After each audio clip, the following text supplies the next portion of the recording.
اور کہہ دیجئے مومن عورتوں سے بھی کہ وہ بھی اپنی نگاہیں جھکا کر رکھیں اور اپنی شرمگاہوں کی حفاظت کریں. وَلَا يُبْدِينَ زِينَتَهُنَّ إِلَّا مَا ظَهَرَ مِنْهَا.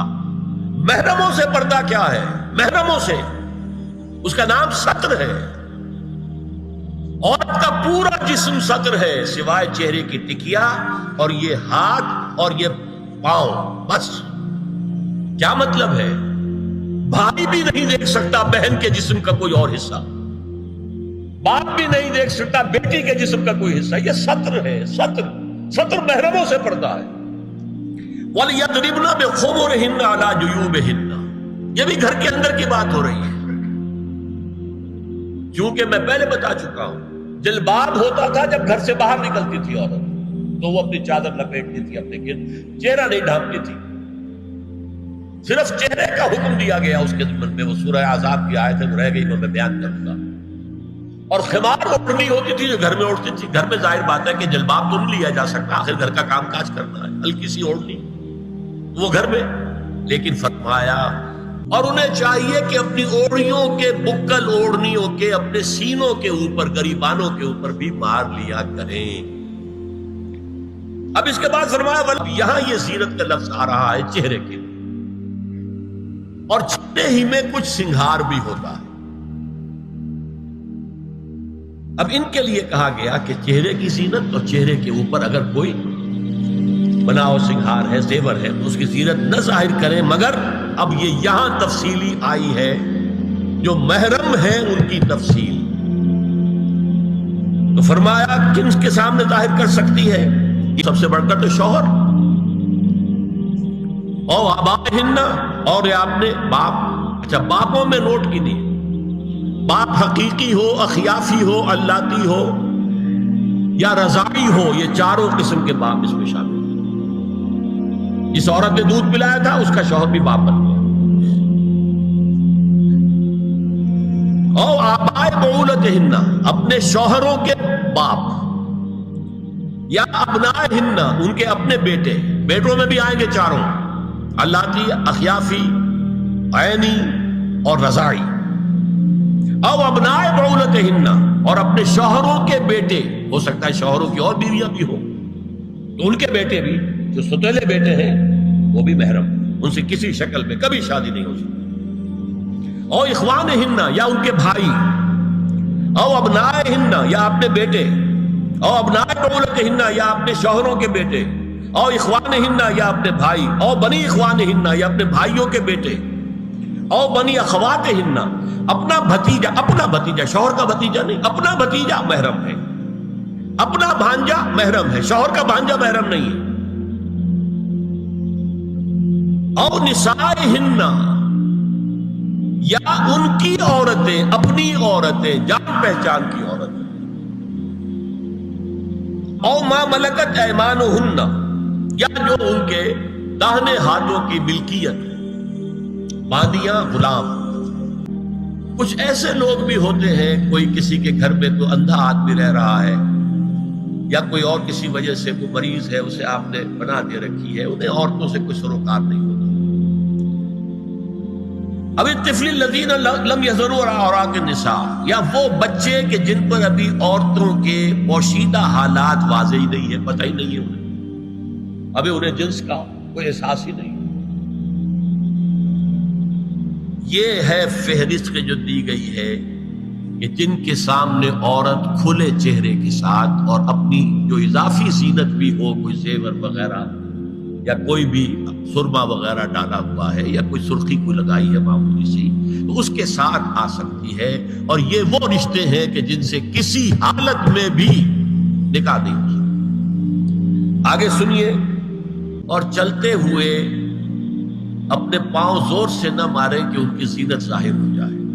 اگر کوئی پازیب پہنی ہوئی ہے، کوئی جھنجھنو وغیرہ ہے، تو اب اگر پاؤں مار کر چلے گی تو خواہ ذہن جائے گا بیٹھے ہوئے کا کہ کوئی خاتون جا رہی ہے. یہاں تک اس کے علاوہ یہ بھی ہے، تعطر کے بارے میں فرمایا ہے کہ اگر عطر لگا کر کوئی عورت گھر سے نکلی ہے، ابو داؤد کی روایت حضور نے فرمایا جب کوئی عورت عطر لگا کر، خوشبو لگا کر نکلتی ہے کہ لوگ اس کی خوشبو سونگھیں یا اس کو اوپر مطلع ہو جائیں تو ایسی ہے بہت سخت الفاظ حضور نے استعمال کیے کہ جس کو راوی نے نقل نہیں کیا. عورت کے لیے خوشبو، عورت کی آواز کا پردہ ہے. اب دیکھیے کس حد تک نماز میں اس وقت عورتیں بھی شریک ہوتی تھی، اگرچہ حضور نے فرمایا مردوں کی صف بہترین سب سے آگے والی ہے اور سب سے بری صف سب سے پیچھے ہے، کیونکہ اس کے پیچھے پھر عورتوں کی صف ہوتی تھی، اور عورتوں کے لیے سب سے اچھی صف سب سے پچھلی والی ہے اور سب سے بری سب سے آگے والی ہے. سب سے آگے والوں کے سامنے پھر مرد ہوتے تھے، ان کی پشت ہوتی تھی. تو اسی طریقے سے اگر غلطی کی ہے تو مرد جو ہے کہے گا سبحان اللہ، امام سے غلطی ہو گئی ہے، مرد کیا کہے گا؟ سبحان اللہ. عورت کیا کرے گی؟ اپنے ایک ہاتھ کے پشت پر اپنا ہاتھ مارے گی، اپنی آواز نہیں نکالنی. آواز کا پردہ، چھونے کا پردہ یہاں تک ہے کہ حضور نے کبھی کسی عورت سے ہاتھ نہیں ملایا، اور آپ جب بیعت بھی لیتے تھے تو بس زبانی الفاظ کہلوائے اور کہا ٹھیک ہے بیعت ہو گئی، یا ایک کپڑا پکڑا، اس کا ایک سرا اپنے ہاتھ میں دوسرا سرا اس خاتون کے ہاتھ میں، یا ایک تشت کے اندر پانی بھرا، اس میں ایک طرف اس نے انگلیاں ڈال لی اور ایک طرف حضور کی. لیکن مسافر لا اسافر النساء، ایک دفعہ ہوا بھی کہ بعض خواتین نے جب بیعت کی ہے تو پھر انہوں نے ہاتھ آگے بڑھایا مسافر کے لیے. حضور نے فرمایا انی لا اسافر النساء، میں عورتوں سے مسافرہ نہیں کرتا. اے نبی صلی اللہ علیہ وسلم کہہ دیجئے اپنی بیٹیوں سے اور اپنی بیویوں سے اور مسلمانوں کی خواتین سے. اب دیکھیے یہ سورہ احزاب ہی میں ہو رہا ہے. شروع میں یا نساء نبی سے بات چلی، استیزان بھی صرف نبی کے گھر میں داخل نہ ہو اذن کے بغیر. آگے چل کر سورہ احزاب ہی میں عام بھی کر دیا. کہہ دیجئے اپنی بیویوں سے، اپنی بیٹیوں سے اور اہل ایمان کی خواتین سے کہ وہ اپنے چہروں کے اوپر اپنی جلباب کو لٹکا لیا کریں، چہرہ چھپ جائے. اب اس کی تفسیر میں چاہتا ہوں کہ آپ کو جو مختلف مفسرین نے کی ہے وہ آپ کے سامنے میں رکھوں. حضرت عبداللہ ابن عباس نے اس آیت کی جو وضاحت فرمائی ہے اسے حافظ ابن کثیر نے اپنی تفسیر میں اس طرح نقل کیا ہے. اللہ نے مسلمان عورتوں کو حکم دیا ہے کہ جب وہ کسی کام کے لیے گھروں سے نکلے تو اپنی چادروں کے پلو اوپر سے ڈال کر اپنا منہ چھپا لے اور صرف ایک آنکھ کھلی رکھے. دونوں آنکھیں بھی غلط ہیں. اور سن لیجئے ابن جریر اور ابن منذر کی روایت ہے کہ محمد بن سیرین یہ ایک تابعی ہیں نے حضرت عبیدہ السلمانی یہ صحابی ہیں سے اس آیت کا مطلب پوچھا. انہوں نے جواب میں کچھ کہنے کی بجائے اپنی چادر کو اس طرح اوڑھا کہ پورا سر اور پیشانی اور پورا منہ ڈھانک کر صرف ایک آنکھ کھولی رکھی. اور سنیے ابو بکر بن عبداللہ ابن عربی نے یومن الفاظ میں بیان کیا ہے کہ عورت اپنی چادر کو پورے وجود پر ڈھانپ لے اور اس طرح چہرے کو بھی ڈھانپے کہ صرف بائیں آنکھ کھلی رہے. علامہ حمید الدین فراہی کو نظم قرآن کے فہم میں خصوصی مقام حاصل تھا. انہوں نے حجاب کے بارے میں اپنے ایک مکتوب میں ہاتھ اور چہرہ کھلا رکھنے کو جائز قرار دینے کے موقف کے بارے میں لکھا ہے کہ میری رائے میں نظم قرآن پر توجہ نہ کرنے سے یہ غلط فہمی پیدا ہوئی ہے. وہی بات کہ سورہ احزاب میں گھر سے باہر کا پردہ ہے اور سورہ نور میں گھر کے اندر کا پردہ ہے. بہرحال الحق احق بان یتبع، حق جو ہے وہ اس کا زیادہ حقدار ہے کہ اس کی پیروی کی جائے. میں اس مسئلے پر مطمئن ہوں اور میرے نزدیک اجنبی سے پورا پردہ کرنا واجب ہے، اور قرآن نے یہی حجاب واجب کیا ہے جو شرفاء میں مروج ہے، بلکہ اس سے بھی قدر زائد. مولانا فراہی کا یہ مکتوب ماہنامہ حیات نو بلیریا گنج انڈیا کے اکتوبر سن 92 کے شمارے میں شائع ہوا. یہ ہے علماء کی رائے. حضرت ام سلمہ اور حضرت میمونہ نبی صلی اللہ علیہ وسلم کے پاس بیٹھی تھی. اتنے میں حضرت ابن ام مکتوم آ گئے. نبی صلی اللہ علیہ وسلم نے ان دونوں سے فرمایا احتجبا منہ، ان سے پردہ کرو. ازواج نے عرض کیا یا رسول اللہ الیس اعمی لا یبصرنا ولا یعرفنا، حضور کیا یہ اندھے نہیں ہیں؟ یہ نہ ہمیں دیکھ رہے ہیں نہ ہمیں پہچانتے ہیں. فرمایا افعمغایان انتما، کیا تم دونوں بھی اندھی ہو؟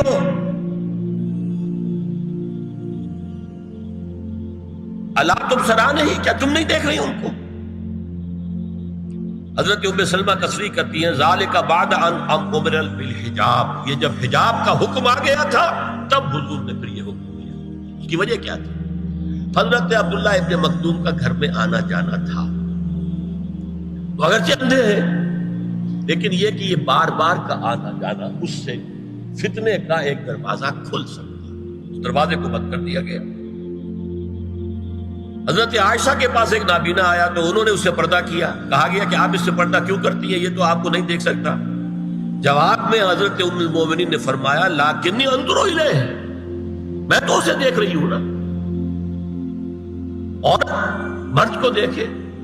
البتہ یہ کہ عام حالات میں آپ بازار میں چل رہے ہیں، عورت جا رہی ہے، کوئی باہر نکلنا پڑا ہے، تو اس حالت میں اگر وہ مرد کو دیکھتی ہے تو اس میں در حقیقت وہ فتنہ نہیں ہے کہ جو گھر میں آنے جانے والے لوگ۔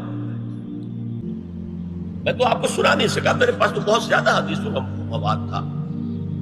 چہرے کے پردے کے لیے حدیثیں، استیزان کے لیے کتنی حدیثیں ہیں، چہرے کے پردے کے بارے میں بہت زیادہ حدیثیں ہیں۔